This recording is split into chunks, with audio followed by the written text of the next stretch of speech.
If you've ever felt invisible, I mean truly invisible, to the people who are supposed to see you most clearly, then you'll understand what I'm about to tell you.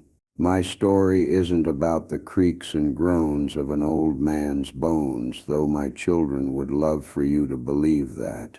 No, it's about the silent, gleaming purr of an engine they never bothered to listen for. It's about the difference between a house and a home, between an asset and a life. And it's about what happens when a man who has spent 30 years restoring a masterpiece finally decides to restore himself. My name is Dennis, I'm 74 years old, and this is how I reminded my family that the most valuable things are often hidden in plain sight. If you've ever been underestimated, I want you to listen closely. Share this with someone who needs to hear it, and let me know in the comments if you've ever had to draw a line in the sand with your own family. It's a lonely thing to do, but sometimes it's the only thing that will let you breathe again. It started, as these things often do, on a perfectly ordinary Tuesday. The kind of day where the sun slants through the living room window just right, illuminating the dust motes dancing in the air, ghosts of yesterday's worries. I was in my armchair, the one with the permanent impression of my body, molded into the worn leather, reading a history of the Targa Florio road race. My wife, Eleanor, had bought me the book for my 70th birthday just before she passed. Her inscription on the inside cover read, "For my Dennis, keep dreaming in high gear." I ran my thumb over her looping script, a familiar ache settling in my chest. It was a comfortable ache, the price of a love that had spanned 5 decades. The sound of a car door slamming shut, followed by another, pulled me from my reverie. My son Mark and my daughter Brenda were here, unannounced of course. That was their way. They treated my home like a public park, a space that existed for their convenience. I heard their voices on the porch, a low conspiratorial murmur that always set my teeth on edge. It was the sound of planning, of management, the sound of 2 people deciding the fate of a third who was sitting just 20 feet away. I put the book down and pushed myself up from the chair. My knee gave a familiar protest, a sharp tweak that was more annoying than painful. But as I walked to the door,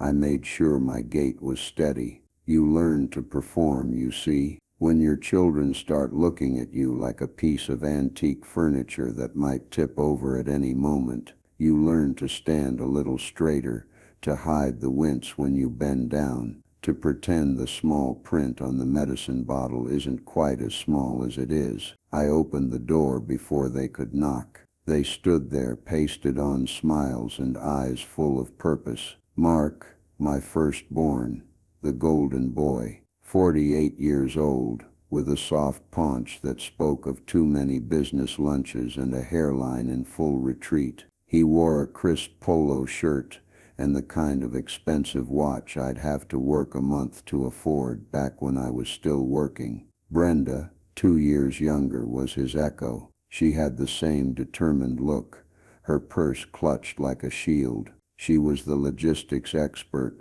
the one who organized the family ambushes. "Dad," Mark said, his voice booming with a false heartiness that always grated. He clapped me on the shoulder, a little too hard. "Looking good. Just thought we'd pop by, see how you're holding up." "I'm holding up the same as I was last week," I said, my voice dry. "I haven't crumbled into dust yet." Brenda swept past me into the house, her eyes doing a rapid inventory of the room. "Oh, Daddy, don't be like that. We worry about you, all alone in this big old house." She ran a finger along the mantelpiece, checking for dust. It was a power move, a subtle declaration that this space was already under her jurisdiction. They settled on the sofa, sitting forward like they were about to deliver a corporate presentation, and in a way they were. The product they were selling was my decline. The prospectus was a glossy trifold brochure Brenda pulled from her oversized purse. It had a picture of smiling, silver-haired people playing shuffleboard on a manicured lawn. Serenity Meadows, the cover read. It looked like a luxury prison. "Dad, we need to talk," Mark began, leaning in, his voice dropping to a serious, patronizing tone. "We've been doing some thinking about your health." "My health is fine," I said, keeping my hand steady in my lap. "Dr. Evans said my blood pressure is better than his." "That's great, Dad, really," Brenda chimed in, her voice dripping with practiced sympathy. "But it's not just about blood pressure. It's about everything. The stairs, the yard work. What if you fell? Who would know?" Their eyes, I noticed, weren't on me. They were flitting around the room, over my head, through the walls. Their eyes were measuring the property lines. They were calculating square footage, estimating resale value. This house, the one Eleanor and I bought as newlyweds, the one where we raised them, the one where every scratch on the floorboards told a story. It wasn't a home to them anymore. It was an asset, their primary inheritance, locked up by a stubborn old man who refused to be sensible. The final insult, the one that cracked the foundation of my decades-long patience, came when Mark stood up and walked to the window, overlooking the driveway and the garage. He gestured vaguely towards it. "And we could get this place cleared out for you. Get a good price for it once we get rid of all the stuff." He glanced towards the garage. "We can get a scrap hauler to finally take away that old junker you've got under the tarp. Free up the space. It's a fire hazard, Dad. That junker." My breath caught in my throat. He said it so casually, with such dismissive ease, a wave of cold fury, so pure and so intense it felt like ice water in my veins, washed over me. For 30 years that junker had been my sanctuary, my confessor, my partner in a silent, greasy ballet of restoration. They had never once in all those years asked to see what was under the tarp. They'd peer into the garage, see the tools, smell the oil, and their eyes would glaze over. It was just Dad's messy hobby, a pile of worthless metal. They had no idea. They couldn't possibly comprehend what was sleeping under that dusty canvas cover.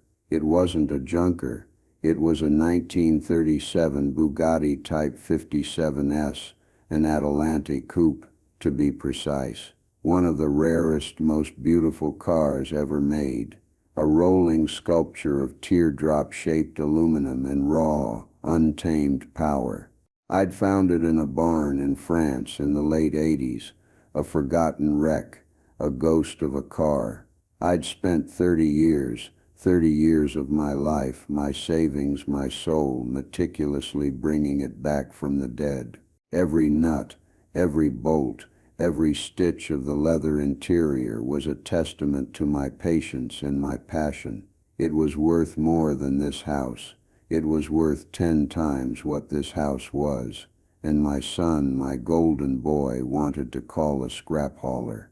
I looked at their faces, so full of concern that was nothing more than a mask for their greed. They saw a frail old man, a liability, a problem to be managed. They didn't see me. They never had. In that moment, something inside me didn't just break, it hardened. It cooled and solidified into a single diamond-hard point of resolve. They thought I was too frail to live in my own house. They thought my greatest treasure was a pile of junk. Fine, let them think that. I decided right then and there that it was time for a little test drive. Maybe a short trip, say over to a high-end auction house. It was time to show them what a frail old man and his pile of junk could really do. The performance was over. After they left, leaving the Serenity Meadows brochure on the coffee table like a death sentence, the house was suddenly profoundly silent. But it wasn't a peaceful silence. It was the heavy, suffocating silence of a vacuum. They had sucked all the air out of the room, leaving behind the residue of their intentions, a greasy film of condescension and greed that coated every surface. I stood there for a long time, just staring at the brochure. The smiling seniors on the cover seemed to be mocking me, their perfect white teeth a little too bright, their joy a little too staged. Was this my future? A life of scheduled activities and polite, meaningless chatter, waiting for the end in a place designed to hide the inconvenient realities of aging from the world? My hand was shaking, not from frailty, but from a rage so deep it felt geological, a tectonic shift in the landscape of my soul. I crumpled the brochure in my fist, the glossy paper crackling in protest, and threw it into the cold fireplace. It wasn't about revenge, not yet. At that moment, it was about a profound, gut-wrenching sorrow. The two people I had built my world for saw me as nothing more than an obstacle, an inventory item to be liquidated. I sank back into my armchair, the worn leather groaning under my weight. The quiet of the house pressed in, and with it came the ghosts, not the scary kind, but the sad kind, the ghosts of memory, of what was and what could never be again. My eyes drifted to the framed photo on the end table. It was Eleanor and me,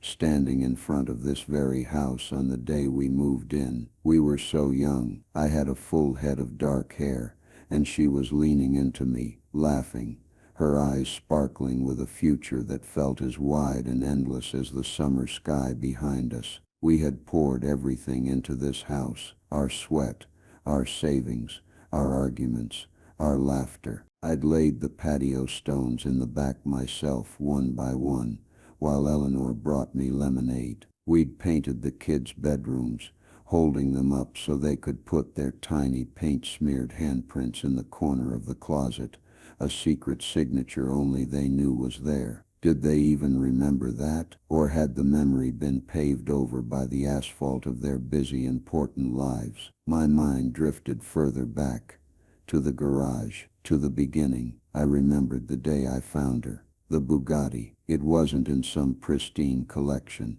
It was in a collapsing barn in the French countryside, buried under hay bales and forgotten farm equipment. I was on a trip with Eleanor, a sort of second honeymoon. I'd heard a rumor from an old contact in the restoration world, a whisper about a pre-war Bugatti that had vanished after its owner, a wealthy industrialist, fled during the war. Most thought it was a myth, but I followed the thread, a detective on the trail of a long-lost beauty. When the farmer finally slid open the groaning barn door, and the light hit that iconic waterfall-style grill, I felt my heart stop. She was a wreck.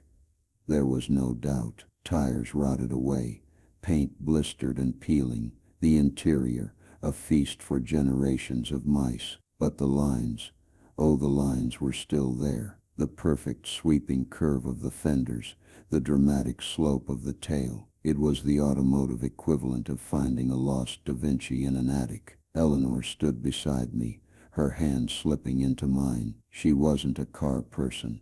Not really. She couldn't tell a carburetor from a crankshaft, but she understood passion. She saw the look in my eyes. "Well, Dennis," she'd said, a slow smile spreading across her face, "looks like you found your life's work." She was right.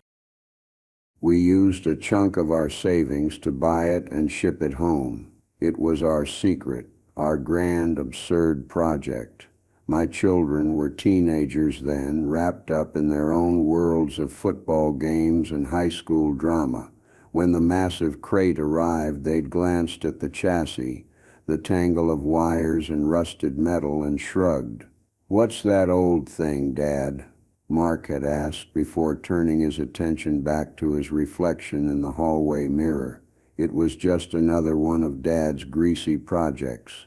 They had no frame of reference for its significance, no interest in the history it held, and so it remained our secret. Eleanor would bring me coffee while I worked late into the night. The garage lit up like a surgical theater. She'd sit on a stool reading a book, just keeping me company. "How's the patient, doctor?" she'd ask. The Bugatti wasn't just a car. It was the repository of our shared time, our quiet companionship in the last decade of her life. After she was gone, working on it was the only thing that kept the silence at bay. It was my connection to her, my therapy, my church, and Mark wanted to call a scrap hauler. The memory was a physical blow. I felt the wind knocked out of me. It wasn't just about the money. It was about the desecration of a memory, the complete and utter invalidation of my life's passion, of my bond with their mother. I thought back on all the other times, the smaller dismissals that had paved the road to this moment, the slow erosion of respect, like water wearing away stone. I remembered Mark's first business venture, a high-end coffee shop in a neighborhood that already had 5 of them. He was all confidence and buzzwords, talking about synergy and branding. He needed $50,000 to get it off the ground. I had a 1965 Porsche 356C at the time, a beautiful little car I'd restored myself. It wasn't the Bugatti, but it was a gem. Mark knew I loved it. "Dad, it's a sure thing," he'd promised. "I'll pay you back with interest in a year, double what you sell the car for." Eleanor had been hesitant. She saw the recklessness in Mark's eyes that I chose to ignore, but he was my son, my golden boy, so I sold the Porsche. I handed him the check. The coffee shop lasted 8 months. The money was gone. There was no apology, no mention of paying me back, just a frustrated sigh about the unpredictable market and a quick pivot to his next brilliant idea, which would also, of course, require capital. My capital. And Brenda. Her weapon wasn't reckless ambition. It was weaponized incompetence. She was always in a quiet crisis. The car broke down. The rent was late. The kids needed braces she couldn't possibly afford on her own. It was a constant stream of financial emergencies that only I could solve. I remembered the time she needed to co-sign a loan for a new car. "It's just a formality, Daddy," she'd said, her eyes wide and innocent. "My credit is just a little ding from my divorce. I'll make every single payment, I promise." For 6 months she did. Then the letters started coming, first from the bank, then from a collection agency. When I confronted her, she burst into tears. "Oh, I'm just so overwhelmed, Daddy. I must have forgotten. Can't you just take care of it this one time, for me?" I took care of it. I always did. It was easier than dealing with the storm of her manufactured drama. I was the family fixer, the reliable old engine that just kept running, no matter how much strain they put on it. My role was to provide, to support, to enable. Their role was to take. It was a promise I had made to Eleanor on her deathbed, to look after them. "They're good kids, Denny," she'd whispered, her voice weak. "They just get a little lost sometimes. Be their lighthouse." But a lighthouse is meant to guide ships away from the rocks, not to be a bank for them to crash into repeatedly. The phone buzzed on the end table, jarring me back to the present. It was a text from Brenda. A link. I tapped it, and a real estate agent's website filled the screen. A picture of a smiling woman with sharp, predatory eyes. The text below it read, "This is Janet. She's the best in the area. Specializes in quick sales. I told her we might be calling. Thought it would be good to get a head start. Love you, love you." The words were meaningless. An automated sign-off to a message that was in essence an eviction notice. A head start. They weren't just thinking about it. They were actively planning it.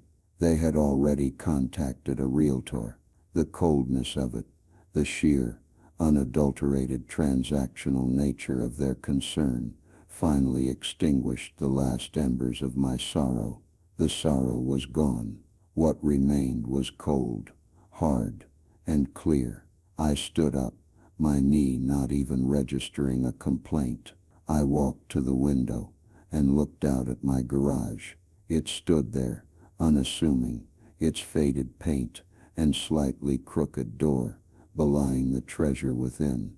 They saw a liability, a fire hazard, a problem to be cleared away. They had no idea that they weren't looking at my prison. They were looking at my escape hatch. I picked up my phone. I didn't text them back. I scrolled through my contacts, past their names, past the doctors and the local pharmacy until I found the name I was looking for, Sal. My oldest friend. We'd been apprentice mechanics together 50 years ago, back when engines were things of beauty you could understand and fix with your own two hands, not a black box of circuits and sensors. If anyone on this earth could understand what was at stake, it was Sal. I pressed the call button. He answered on the second ring. "Dennis, you old grease monkey, to what do I owe the honor?" "Sal," I said, my voice steady and calm, "I need your help. It's time to wake up the sleeping beauty." There was a pause on the other end of the line, and I could almost hear the gears turning in his head. Then, a low whistle. "Holy smokes, Denny, are you serious? After all this time, you're finally doing it?" "I'm serious," I said, a slow, unfamiliar smile spreading across my face. It felt foreign, like a muscle I hadn't used in years. "The kids think I'm losing my marbles. They think the house is the only thing I have left. I think it's time for a little education." A deep chuckle rumbled through the phone. "An education," Sal repeated, savoring the word. "I'll bring the good coffee and my best set of ignition wrenches. This is going to be biblical."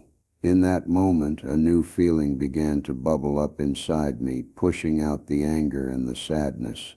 It was a feeling of quiet, exhilarating power. It wasn't about revenge. Not really. It was about truth. And the truth, I suspected, was going to be very, very expensive for them. The decision once made settled in my bones like a steel girder, reinforcing a structure that had been slowly crumbling for years. The sadness was gone, burned away by the cold, clean fire of purpose. For the first time in a long time, I wasn't just reacting to the lives of my children. I was taking control of my own. It felt good. It felt like shifting into a higher gear after driving too long in first. Sal arrived the next morning, his old Ford pickup rattling to a stop in my driveway. He got out, a thermos in one hand and a heavy-duty canvas tool bag in the other. Sal was 76, but he moved with the wiry energy of a man half his age. His face was a roadmap of a life well lived, etched with laugh lines and a few grease stains that had become permanent fixtures. He was the only other person on the planet who knew the full story of the Bugatti.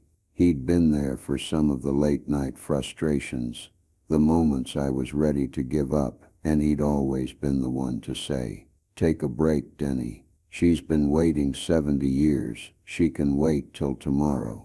"Morning, maestro," he said, clapping me on the back. His grip was firm, a welcome contrast to Mark's condescending pats. Ready to conduct the symphony, I led him to the garage. The air inside was thick with the familiar, comforting smells of old oil, metal, and time. It was my sanctuary. Tools hung in their designated places on the pegboard walls, a neat and orderly army waiting for its general. And there, in the center of the room, sat the great, silent lump under the gray canvas tarp. "All right," I said, taking a deep breath. "Let's see what 30 years of patience looks like." Together, we each took a corner of the tarp. With a deep, coordinated heave, we pulled it back. The canvas slid off, whispering across the curved aluminum bodywork, and settled in a heap on the floor. And there she was. Even in the dusty light of the garage, the Bugatti was breathtaking. The deep, lustrous French blue paint seemed to drink the light. The chrome grille, shaped like a perfect horseshoe, gleamed. The body, a masterpiece of John Bugatti's Art Deco design, flowed in a single unbroken teardrop from the long hood to the dramatically tapered tail. She wasn't a car. She was a promise of speed and elegance made metal. Sal let out a low, reverent whistle. He walked a slow circle around the car, running a gentle hand over a fender, his mechanic's eyes missing nothing. He saw the perfection of the panel gaps, the mirror-like finish of the paint, the gleam of the wire-spoke wheels. "Denny, my God," he breathed. "I knew you were good, but this is resurrection. This isn't a restoration, it's a time machine. She looks like she just rolled out of the Molsheim factory yesterday." His words were a balm to a wound I hadn't realized was so deep. For years this work had been a solitary pursuit. To have someone else, someone who truly understood, see it and validate it. It was everything. "They want to sell the house, Sal," I said, my voice quiet. "They want to put me in a home. They told me they'd get a scrap hauler to take her away." Sal stopped his inspection and looked at me, his eyes flashing with indignation. "A scrap hauler. A scrap hauler. That's not just ignorance, Dennis. That's a mortal sin. They'd throw away a Rembrandt because they thought the frame was dusty." He shook his head, a look of profound disgust on his face. "My kids are the same, you know. They want me to scan all of Eleanor's old photos. Get them on the cloud, Dad. They say. They don't get it. They don't understand that the value isn't just the image, it's the object itself. The worn edges, the faded color, the note my Ellie wrote on the back. It's the history. They want to turn everything into data, erase the soul of it." This was why I'd called Sal. He got it. He understood that some things held a value that couldn't be measured in dollars or gigabytes. "So what's the plan?" he asked, turning his attention back to the car. "We fire her up and take her for a joyride past Mark's office?" "Tempting," I chuckled, "but I have something a little more strategic in mind." My first call wasn't to an auction house. It was to a man named Arthur Vance. I'd found his name in a high-end classic car magazine. He wasn't a broker. He was an automotive archivist and consultant. A fancy title for a man who managed the collections of billionaires and prepared rare cars for the world's most exclusive auctions. He was based out of Philadelphia, but his reputation was global. I left a message, simply stating my name and the car I owned. I figured it was a long shot. To my surprise, he called back within the hour. His voice was clipped, professional with a hint of skepticism. "Mr. Miller, Arthur Vance returning your call. You mentioned a Type 57 Atalante. Is this a replica?"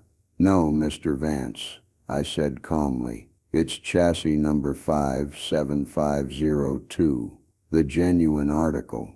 There was a sharp intake of breath on the other end of the line. Chassis 57502 was one of the lost Bugattis, a car that had been on the wish list of collectors for half a century.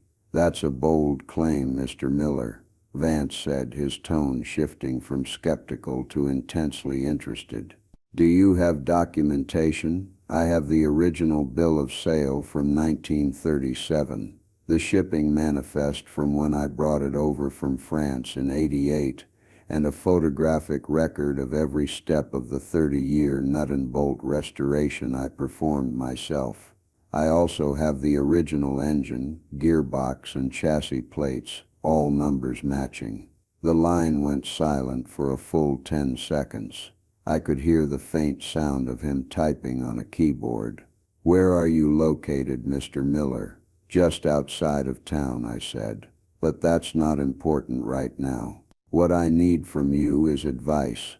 I'm considering selling. What's the best venue? Gooding? R.M. Sotheby's.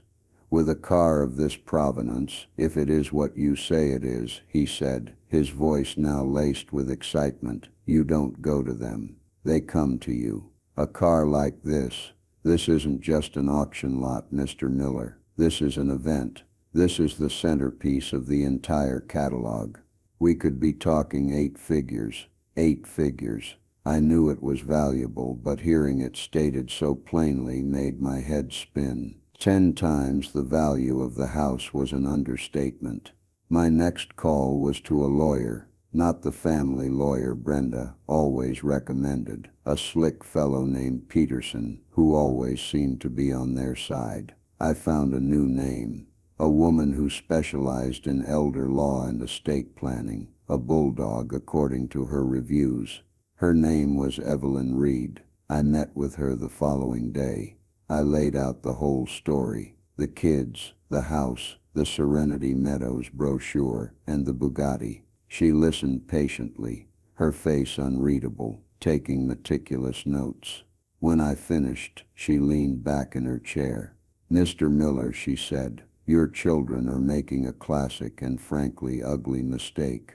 They're attempting what we call a soft probate, trying to manage and liquidate your assets before you've passed, under the guise of concern. The power of attorney documents they will inevitably ask you to sign are their primary weapon."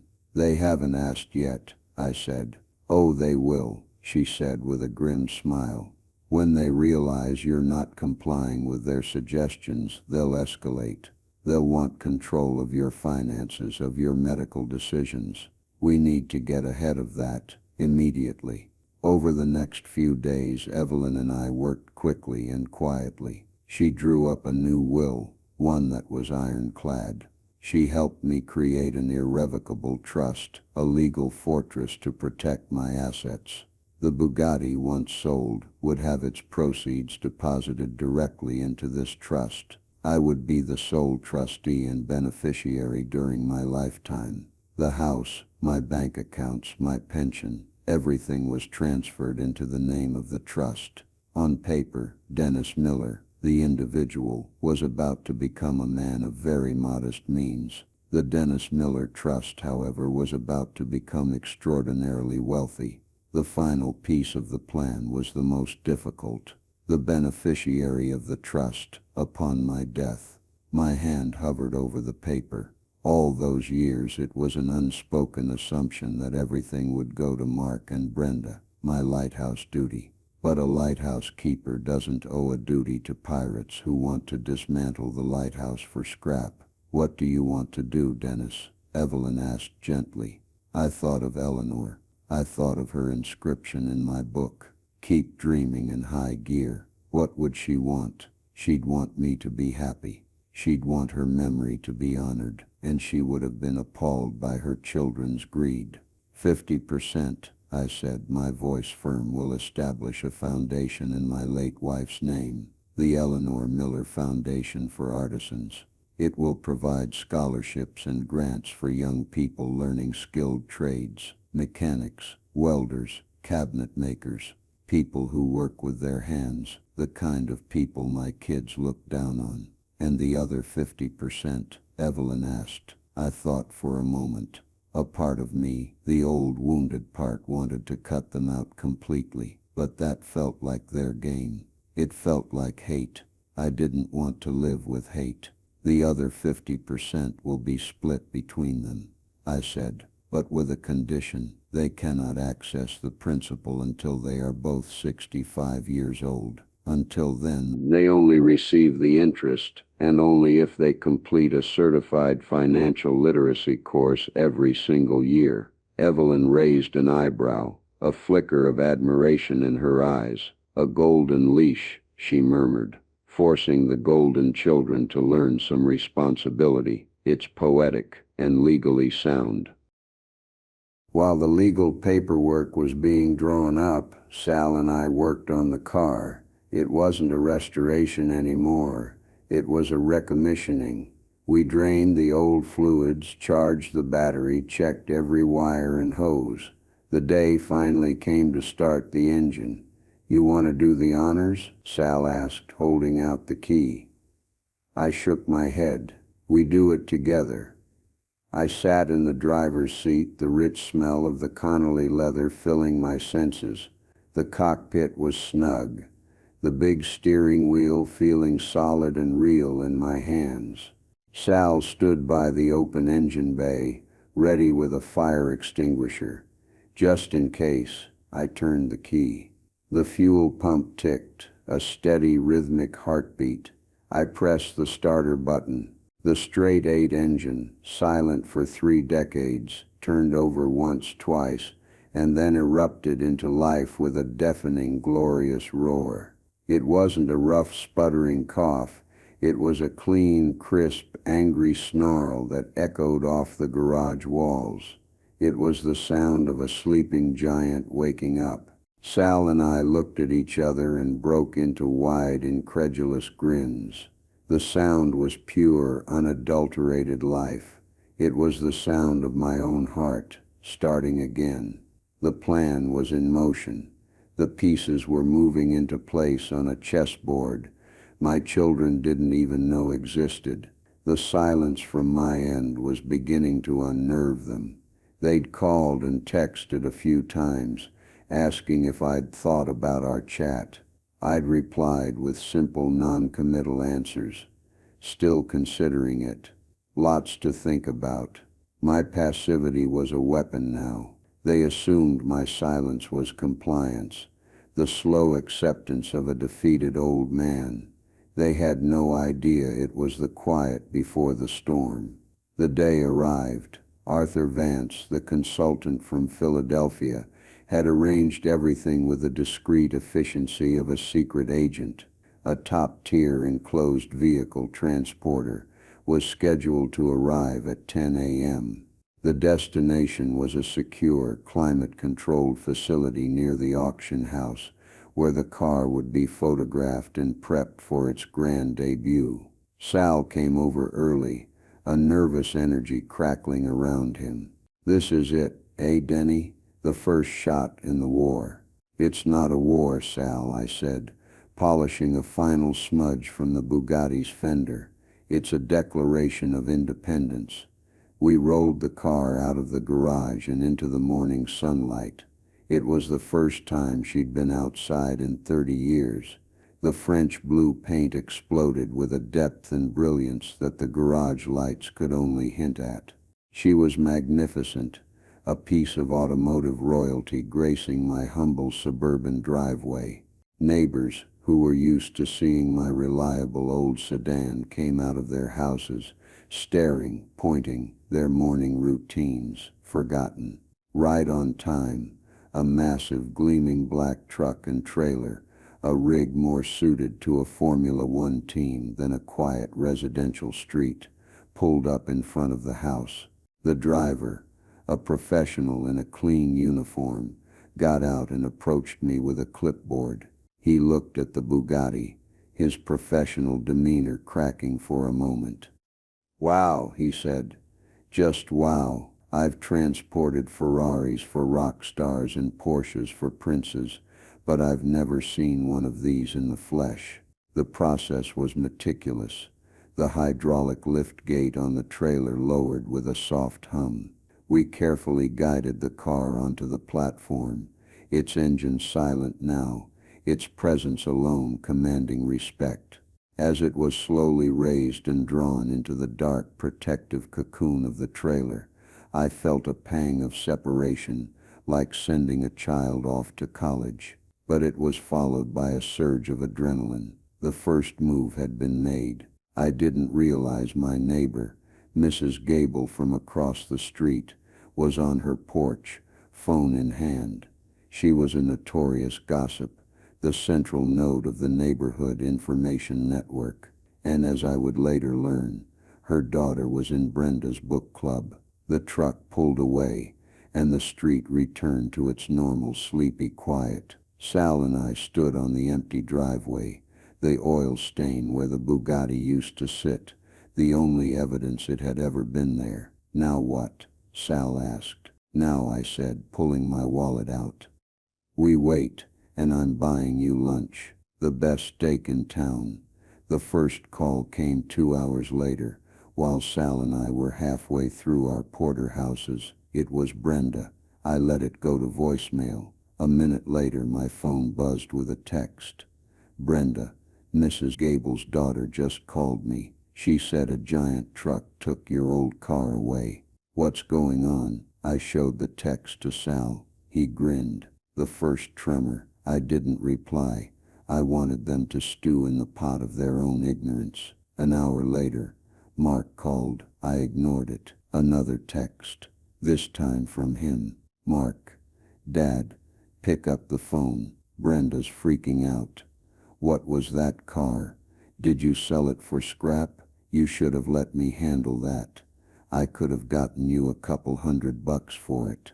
A couple $100. The absurdity was so profound I burst out laughing, right there in the restaurant. Sal joined in. We were laughing so hard we were crying, two old men shaking with mirth at the sheer comical blindness of it all. They were so convinced of my incompetence and the car's worthlessness that they couldn't even begin to imagine the truth. I finished my steak, paid the bill, and dropped Sal back at his house. When I got home, there were 3 missed calls from Brenda and 2 from Mark. The texts had escalated. "Brenda, Dad, call me right now. This isn't funny. What did you do?" "Mark, seriously, Dad, I'm coming over. We need to talk. You're not thinking clearly." I sat in my armchair, the house quiet once again, but this time it was a different kind of silence. It was the silence of a hunter in a blind, waiting patiently for the prey to walk into the open. Their noise, the panic, the demands, the accusations was starting. My silence was my shield and my sword. I had one more thing to do. I went to my bedroom and packed an overnight bag, a couple of changes of clothes, my reading glasses, and the history of the Targa Florio. Then I wrote a simple note on a piece of paper and left it on the kitchen table. It read, "Gone for a drive. Don't wait up." I walked out the back door, got into my everyday sedan, and drove away. I didn't go far, just to a comfortable but unremarkable hotel near the airport. I checked in, went up to my room, and turned my phone off. For the first time in what felt like a lifetime, I was completely, utterly unreachable, and completely, utterly free. The silent takeover was complete. The house was empty. The garage was empty. Their safety net, their ATM, their live-in caretaker had vanished, and they had no idea where to even start looking. The power had shifted, and they hadn't even heard the sound of the gears changing. The next 24 hours were a masterclass in watching a controlled, orderly world descend into chaos from a safe distance. I had my phone on, but on silent, lying face down on the hotel nightstand. Every so often I'd turn it over and watch the screen light up with a cascade of missed calls and frantic texts. It was like watching a distant fireworks display. "Brenda, we're at the house. Where are you? The door is locked." "Mark, Dad, I swear if this is some kind of game, it's not funny. You're scaring us. Open the door." Of course the door was locked. I always locked my doors.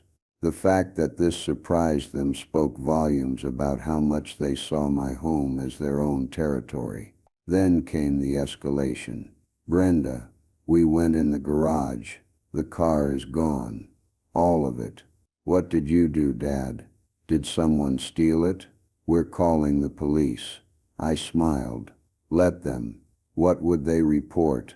Officer, our father's piece of junk, which we believe to be worthless, has been stolen from his garage, and we don't know what kind of car it is or where it went. The absurdity was delicious. A few hours later, the tone shifted from panic concern to outright accusation. Mark, I called your bank, Dad, just to make sure your accounts were okay. They wouldn't give me any information. They said my name wasn't on anything. What did you do? Brenda, Mark is right. I tried to check on your pension deposit and they froze me out. This is insane. You're not well. We're worried you're being taken advantage of. Taken advantage of. The irony was so thick I could have cut it with a knife. For 20 years they had treated my finances like their own personal slush fund, a well that would never run dry. The moment the tap was turned off, they didn't question their own thirst. They accused the well of being broken. The real desperation kicked in the next morning. I was eating a continental breakfast in the hotel lobby, enjoying a surprisingly decent cup of coffee and reading the paper, when my phone buzzed with a notification from my new lawyer, Evelyn Reed. It was a forwarded email. Mark had contacted her. He must have found her card on my desk, a calculated risk I had taken. The email was a piece of work. It was full of veiled threats and legal-sounding jargon he'd clearly picked up from television shows. He wrote of his grave concerns for my diminished capacity and my susceptibility to undue influence. He hinted at pursuing a conservatorship for my own protection. He was trying to build a case that I was an incompetent old fool being manipulated by nefarious forces. He couldn't conceive of a world where I was the one pulling the strings. Evelyn's reply, which she had also copied me on, was a masterpiece of polite, professional annihilation. Dear Mr. Miller, it began. Thank you for your email. While I cannot discuss the specifics of my client's affairs, I can assure you that Mr. Dennis Miller is in full command of his faculties and is acting on his own clear and well-considered instructions. Any attempts to pursue a conservatorship based on the false pretenses you have outlined will be met with a vigorous legal response, including a countersuit for harassment and emotional distress. I would advise you to seek your own legal counsel before proceeding further. Sincerely, Evelyn Reed. It was a checkmate. A warning shot fired across their bow with devastating precision. I pictured Mark reading that email, his face turning from smug self-assurance to pale, sputtering rage. The frail old man was suddenly represented by a shark. Their narrative was collapsing. Meanwhile, Arthur Vance was sending me updates. The Bugatti had arrived safely. It was being detailed and photographed. The buzz in the high-end collector world was, in his words, a wildfire. He'd leaked the existence of chassis 57502 to a few key journalists and bloggers. The forums were exploding with speculation. Was it real? Who was the mystery owner? The pre-auction estimate, he told me, was being cautiously but confidently set at $12 million, with the potential to go much, much higher. The family exodus, as I started to think of it, happened that afternoon. They showed up at my hotel. I have no idea how they found me. Maybe they called every hotel in a 50-mile radius. Maybe Brenda's book club friend's cousin works at the front desk. It didn't matter. I was in my room when the hotel phone rang. Mr. Miller, the front desk clerk said, his voice hesitant. Your son and daughter are in the lobby. They're rather insistent on seeing you. Tell them I'm not accepting visitors, I said calmly. I did, sir. They refused to leave. Your daughter is crying. Of course she was. Tears were Brenda's go-to weapon. They had worked on me for decades. But I wasn't the same man I was 3 days ago. Thank you for letting me know, I said, and hung up. I walked to the window and peered down at the lobby. I could see them. Brenda was dabbing at her eyes with a tissue. a picture of wounded filial piety. Mark was pacing back and forth, phone pressed to his ear, his face red and blotchy. He looked like a man who had lost control and was furious at the world for it. They looked small, powerless, stripped of their authority.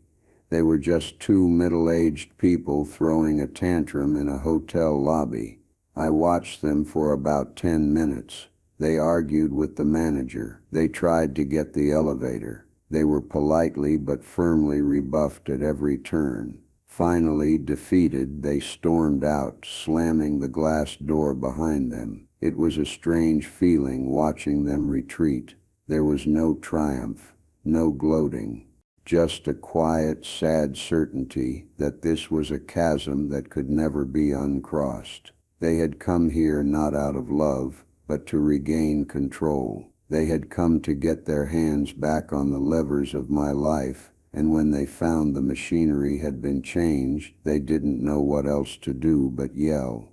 That night I slept more soundly than I had in years. The storm of their panic was their own weather system, and for the first time I was out of the rain. The power had not just shifted, it had been completely transferred. They thought my house was my greatest asset, but they were wrong. My greatest asset had always been my silence, my patience. They had just mistaken it for weakness. Now the final act was about to begin, and they didn't even have a ticket to the show. The day of the auction felt like the morning of a major surgery, a mixture of nervous dread and a profound sense of inevitability. The auction was taking place in Monterey, California, a world away from my quiet street, but Arthur Vance had arranged for a live, private video feed to be streamed directly to a laptop he'd had couriered to my hotel room. Sal came over to watch with me,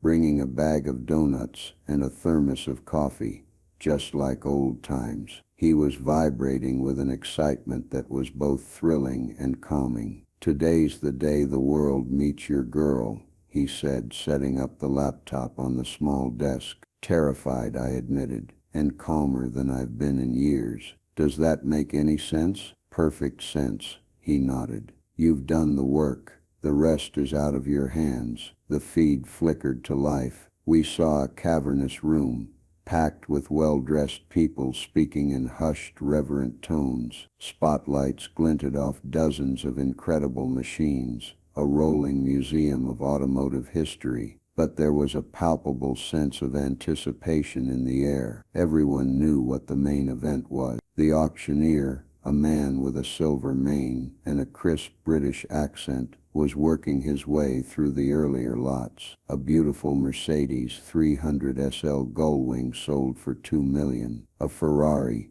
275 GTB went for $3.5. These were staggering sums, but they were just the opening acts. Then the room quieted. The auctioneer took a sip of water. "And now, ladies and gentlemen," he said, his voice dropping an octave, "the moment we have all been waiting for. A car lost to time, a ghost from the golden age of automotive design, returned to us in a state of breathtaking perfection. Lot 137, the 1937 Bugatti Type 57S Adelante, chassis 57502. The giant screens behind him, which had been showing photos of the cars, now switched to a live feed from a rotating platform backstage. And there she was, under the brilliant television lights. She looked like a jewel. The French blue paint was so deep you could drown in it. The camera panned slowly over her curves,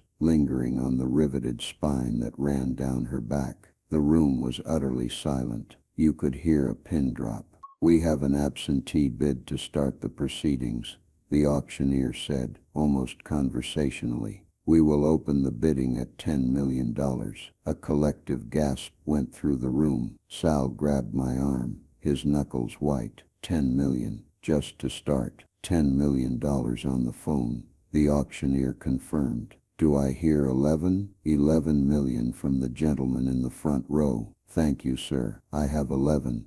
looking for 12 million on the phone, 13 million in the room, 14 on the phone. The bid is $14 million. It was happening so fast I could barely process it. The numbers were astronomical, unreal. It was like watching a telethon for a country I didn't know existed. The bid volleyed back and forth between a bidder on the phone and a determined-looking man in the front row. 14.5, 15.5, $16 million. The man in the front row shook his head and lowered his paddle. A ripple of applause went through the room. $16 million on the phone, the auctioneer said, his eyes scanning the crowd. Fair warning then. Selling at $16 million. Going once, going twice. He raised his gavel. My heart was pounding in my ears. This was it. This was the culmination of 30 years of my life, of my quiet rebellion. Sold. The gavel cracked, the sound echoing like a gunshot, for $16 million. The room erupted in applause.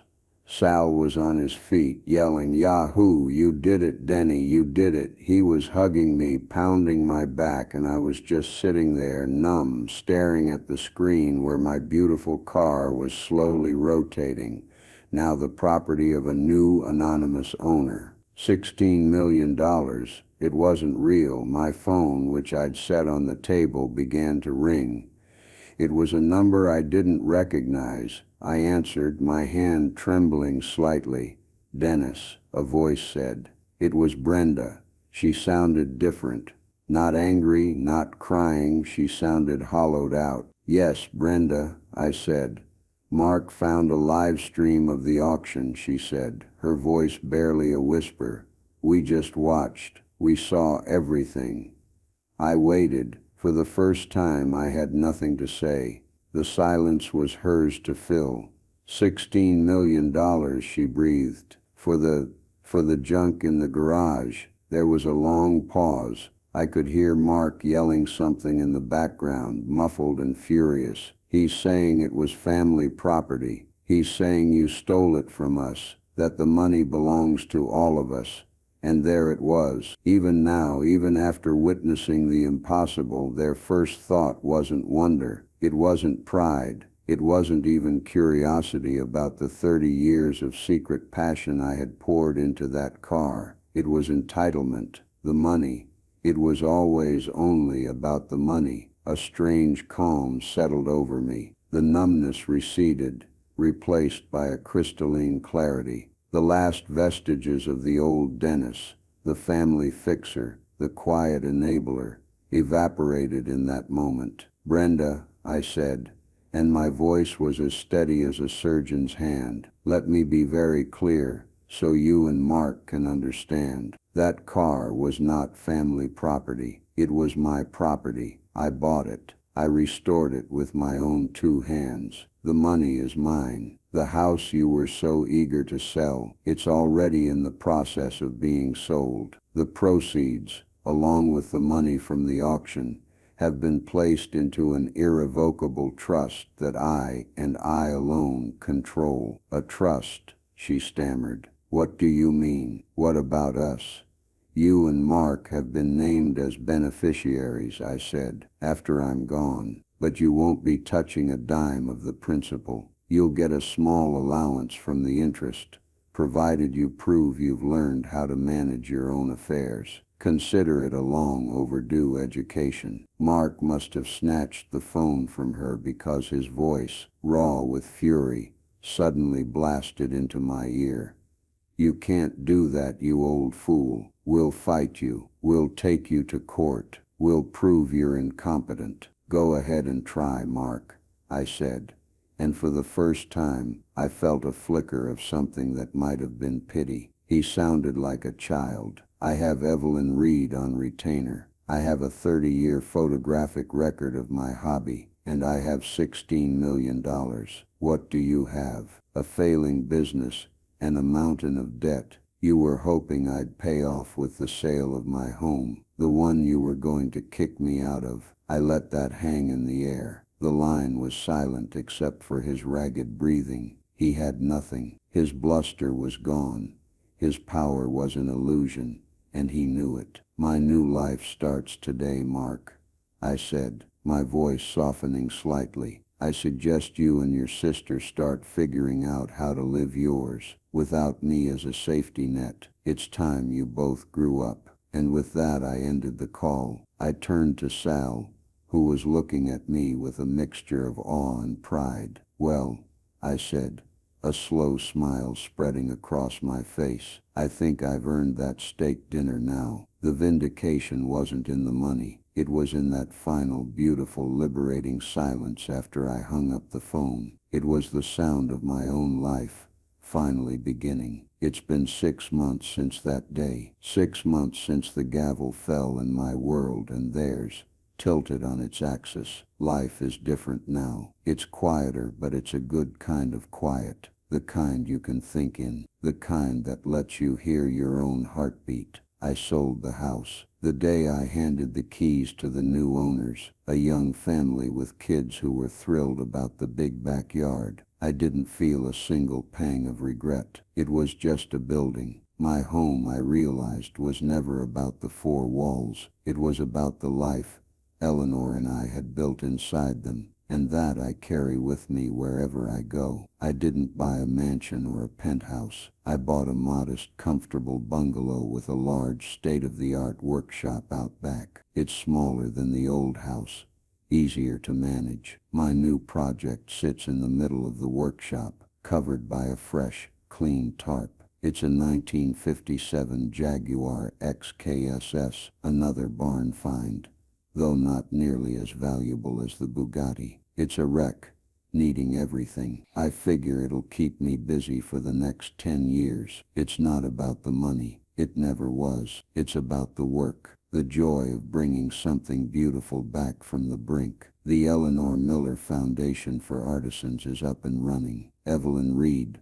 my lawyer, helped me set it all up. We've already given out our first round of scholarships. One went to a young woman from a rough neighborhood who wants to be a master welder. Another went to a young man who is apprenticing with a luthier, learning to build guitars by hand. I got a letter from him last week with a picture of a beautiful acoustic guitar he'd just finished. He said he'd named it the Eleanor. I read that letter 3 times, and I'm not ashamed to say my eyes got a little misty. This feels right. This is a legacy Eleanor would have been proud of. Sal and I have a standing breakfast date every Tuesday. We talk about cars, about the old days, about the state of the world. He tells me about his kids, who are slowly, grudgingly starting to understand the value of his old photo albums. It's a start.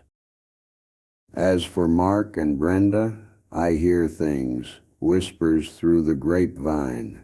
Mrs. Gable is still a reliable source of intelligence. Mark's latest business failed, and this time there was no bailout. He had to sell his oversized house and move into a small condo. Brenda had to get a second job to make ends meet. I saw them once across a crowded supermarket. They looked tired, weighed down.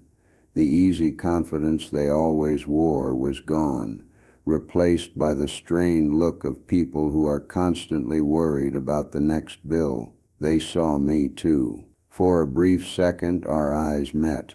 I gave them a small, simple nod, not of triumph, not of pity, just acknowledgement. They quickly looked away and hurried down another aisle. The trust makes its small quarterly interest payments to them, contingent on their financial literacy coursework. According to Evelyn, they are, for the first time in their lives, learning how to budget. It's a bitter pill for them to swallow, I'm sure, but it's the only medicine I could offer. Maybe someday it will do them some good. Maybe they'll finally learn to stand on their own 2 feet. Or maybe they won't. It's not my problem to solve anymore. I know some of you watching might think I was too harsh, that I should have forgiven them. That family is family, and maybe you're right. But I've learned that family isn't just about blood. It's about respect. It's about seeing the person, not the asset. They never saw me. They saw a decaying house, an easy source of cash, and a problem that needed to be managed.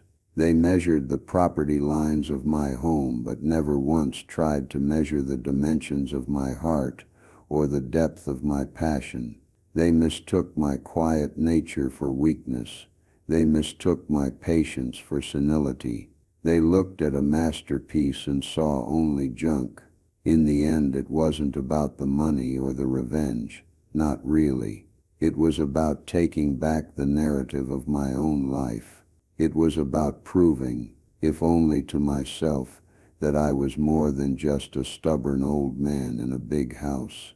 I'm a mechanic, a creator, a restorer, and the last and most important thing I had to restore was my own self-respect. So I ask you, what's hidden under the tarp in your garage? What secret passion or hidden strength do you have that the world, or even your own family, dismisses as junk? Don't ever let them convince you it's worthless. Sometimes the thing everyone overlooks is the most valuable thing you have. Thank you for listening to my story. If it resonated with you, give this video a like and share it with someone who might need a reminder of their own worth. And tell me in the comments, what's your Bugatti? I'd love to hear about it. Take care of yourselves and never ever let anyone call you junk.